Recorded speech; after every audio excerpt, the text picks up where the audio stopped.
ನಮಸ್ಕಾರ, welcome to ಕವಿಸ್ ಕ್ವಿಜಿನ್. ಇವತ್ತು ಖಾರದ ಹೋಳಿಗೆ ಹೇಗೆ ಮಾಡೋದು ಅಂತ ನೋಡೋಣ.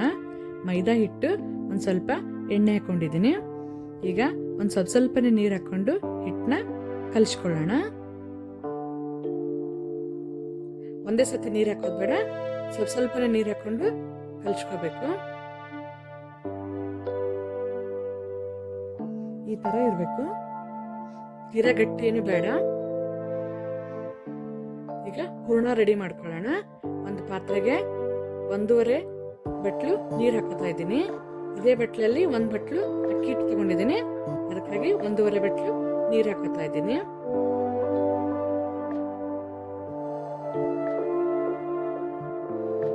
ಸ್ವಲ್ಪ ಉಪ್ಪು.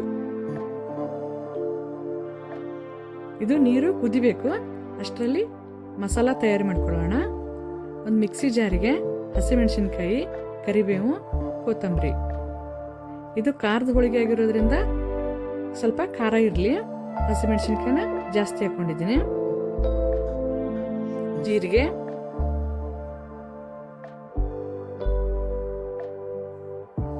ಸ್ವಲ್ಪ ಧನಿಯಾ ಪುಡಿ ಹಾಕೋತಾ ಇದ್ದೀನಿ. ಈಗ ನೀರು ಹಾಕ್ತಾನೆ ಹಾಗೆ ಮಿಕ್ಸಿ ಮಾಡ್ಕೊಳ್ಳೋಣ. ನೀರು ಈ ತರ ಕುದೀತಿರ್ಬೇಕು. 1 ಸ್ಪೂನ್ ಎಣ್ಣೆ ಹಾಕೊಂಡಿದ್ದೀನಿ. ಈಗ ಮಿಕ್ಸಿ ಮಾಡ್ಕೊಂಡಿರೋಂಥ ಹಸಿಮೆಣಸಿನ್ಕಾಯಿ ಪೇಸ್ಟ್ಗೆ ಅದು ಹಾಕೊಳ್ಳೋಣ.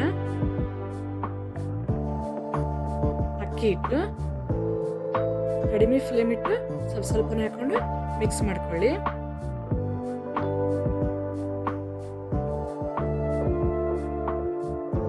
ಇದು 1 ಬಟ್ಲು ಅಕ್ಕಿ ಹಿಟ್ಟಿಗೆ 1.5 ಬಟ್ಲು ನೀರು ಕರೆಕ್ಟ್ ಮೆಜರ್ಮೆಂಟ್ ಇದು.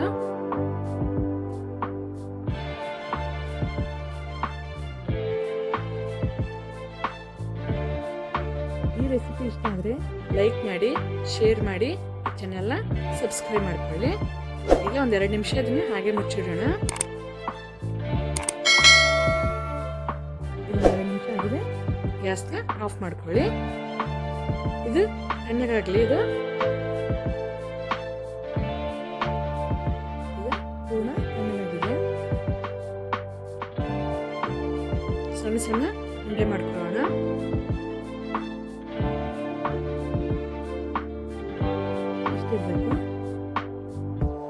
ಈಗ ಹಿಟ್ಟು 10 ನಿಮಿಷ ನೆನೆದಿದೆ. ಇದನ್ನ ತಗೊಳ್ಳೋಣ.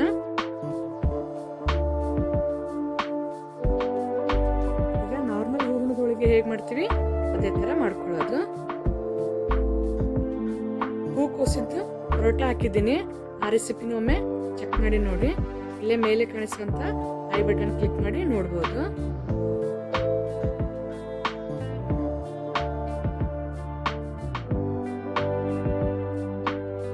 ಸ್ವಲ್ಪ ಅಕ್ಕಿ ತಗೊಂಡು ಇದನ್ನ ಲಟ್ಟಿಸ್ಕೊಳ್ಳೋಣ.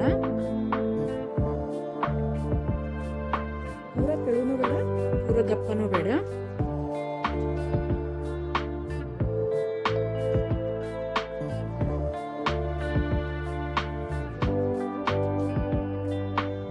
ಈ ರೆಸಿಪಿನೊಮ್ಮೆ ಟ್ರೈ ಮಾಡಿ ನೋಡಿ.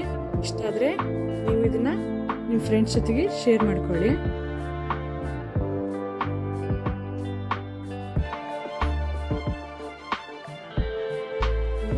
ಸ್ವಲ್ಪ ಎಣ್ಣೆ ಹಚ್ಕೊಳ್ಳೋಣ.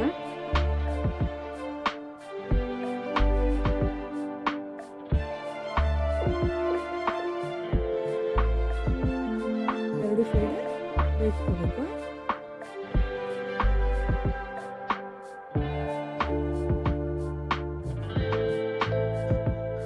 ನಾರ್ಮಲ್ ಸ್ವೀಟ್ ಹೋಳಿಗೆ ಎಲ್ಲರೂ ಮಾಡೇ ಇರ್ತೀವಿ.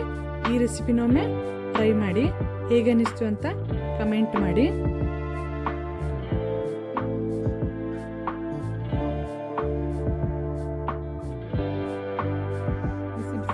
ಖಾರದ ಹೋಳಿಗೆ